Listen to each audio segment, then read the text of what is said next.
You are listening to Bound by Death's Sorcerer, written by Akumah and voiceover by Sara. Akumah Audiobooks. Chapter 26, The Fleshcrafter's Clinic. Tyler woke up with a gasp. To his surprise, the act of inhaling didn't burn his lungs. If anything, his chest just felt sore. Very sore. Almost alarmingly so. He wasn't accustomed to feeling like he had just given a serious workout to his diaphragm. Holding his breath, he closed his eyes again, as he felt he needed to calm himself. Hold it, now exhale, slowly. After just a few cycles of slow, steady, rhythmic breathing, Tyler opened his eyes. A low, dingy stone ceiling crisscrossed with filthy pipes and drooping wires greeted him. The lighting was quite dim. It seemed as if it was just ambient, reflected illumination from a light source around a bend or through a slightly open doorway. Confused, Tyler tried to sit up, and found that he was strapped down to the surface he was lying on. Both his arms and legs were bound. Try not to panic, he thought to himself as he began to panic. At the very least, he could still move his head and neck. Turning his head side to side, Tyler scanned as much of the room as he could. Saws, knives, needles, and convoluted metal instruments Tyler didn't want to even try to identify. Black rubber hoses, tanks of crusty fluids with bits of foam and precipitated solids floating to the top. Worn and faded, but not dusty, books, folders, and charts. On the other side, Tyler eyed a contraption that could best be described as a vapor distiller, constructed from what appeared to be a wash basin, a tarp, scavenged pipes, and some kind of electrochemical cell. The latter probably powered it with resistive heating. Tyler blinked. Fudging hell. By all evidence, he was pinned down like a collector's butterfly in the heart of the lair of a junkyard engineer and druggie. Tyler tried to remember the events leading up to this unfortunate turn of events. Somehow, the trio had made it out of the dungeon after the fight with the troll.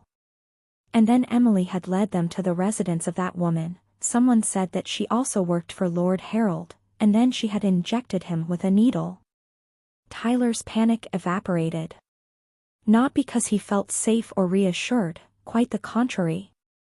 The whole situation was just so simultaneously ridiculous and bleak, and there was nothing he could do about it. The restraints felt pretty firm. No, he was just resigned to waiting for whatever miserable fate awaited him. Several minutes passed.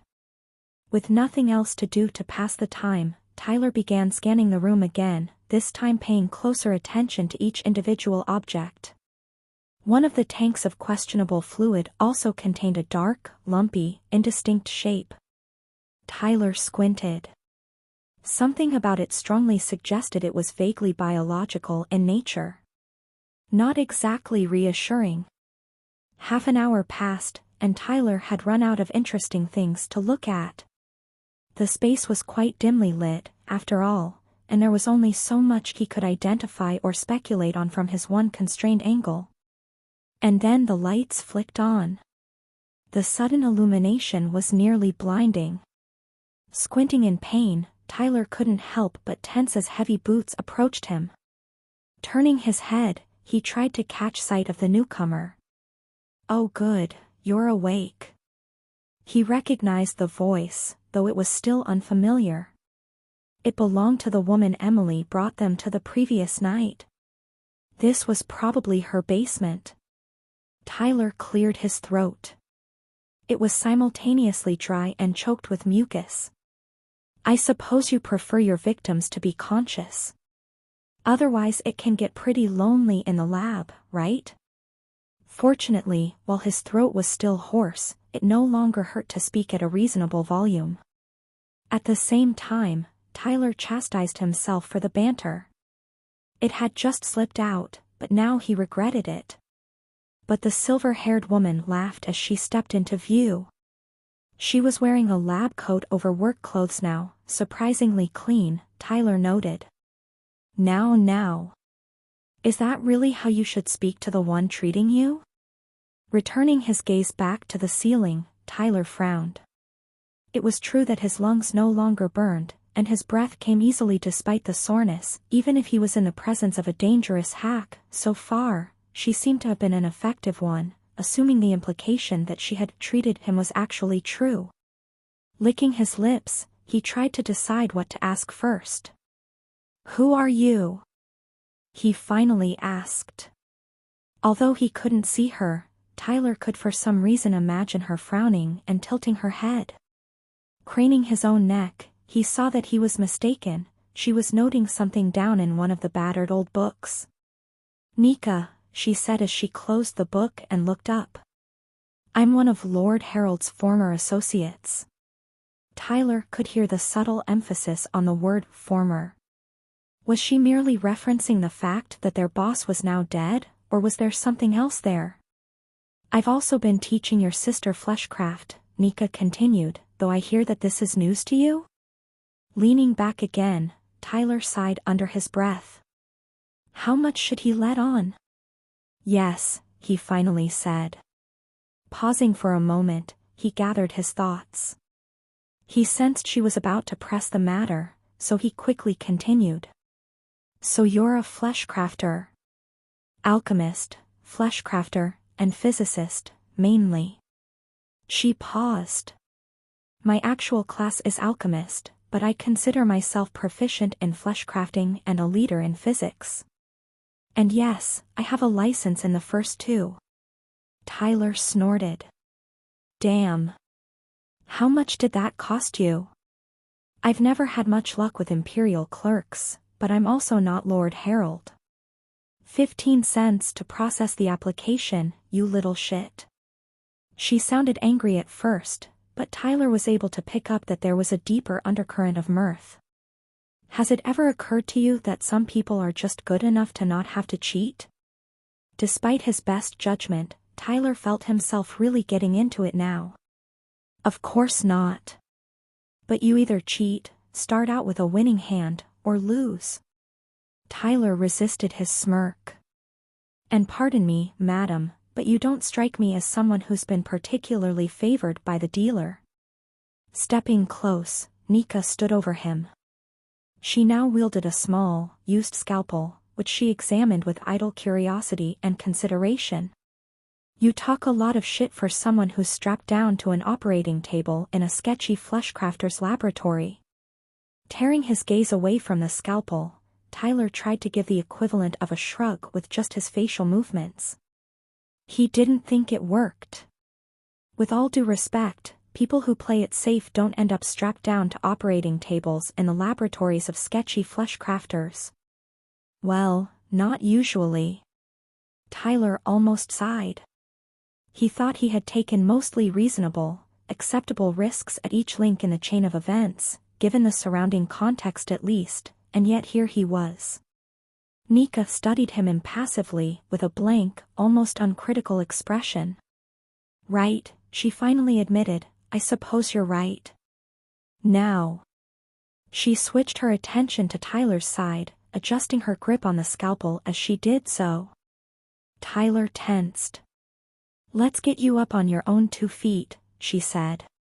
Relaxing, Tyler stared at the ceiling as his host and supposed caretaker cut each of his bonds. He didn't move until the last strap was cut free, at which point he sat up with a barely restrained groan. Twisting his back side to side, Tyler stretched. Parts of his spine actually cracked and popped rather loudly. At the same time, Tyler realized that his entire body was coated in some kind of clear, slick, oily paste. He hadn't noticed it before due to his lack of mobility and restricted range of vision, but now, he couldn't ignore it. "Why am I covered in lard?" "Oh, that's my special butter for slow-cooked roasts. Adds a nice nutty flavor once I cook you."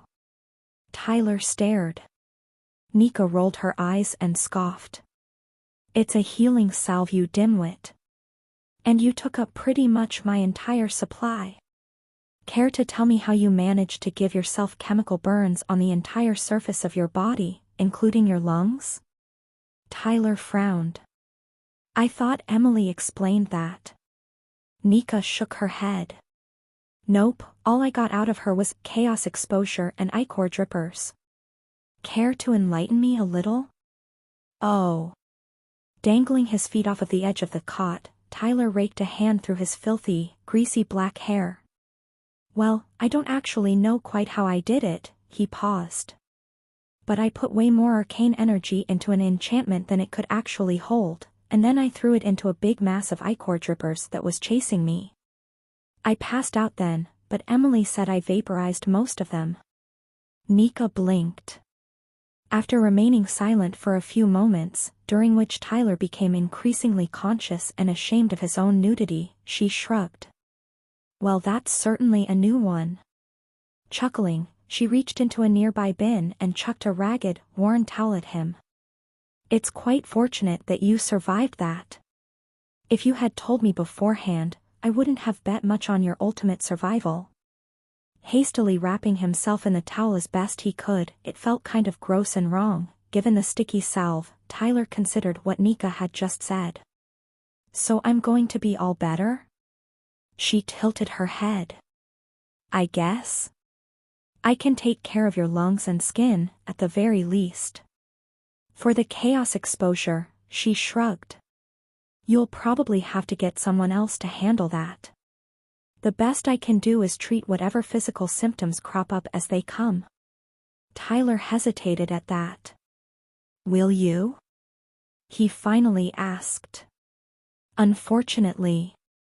Tyler snorted, and Nika continued. Your sister managed to convince me to take care of you.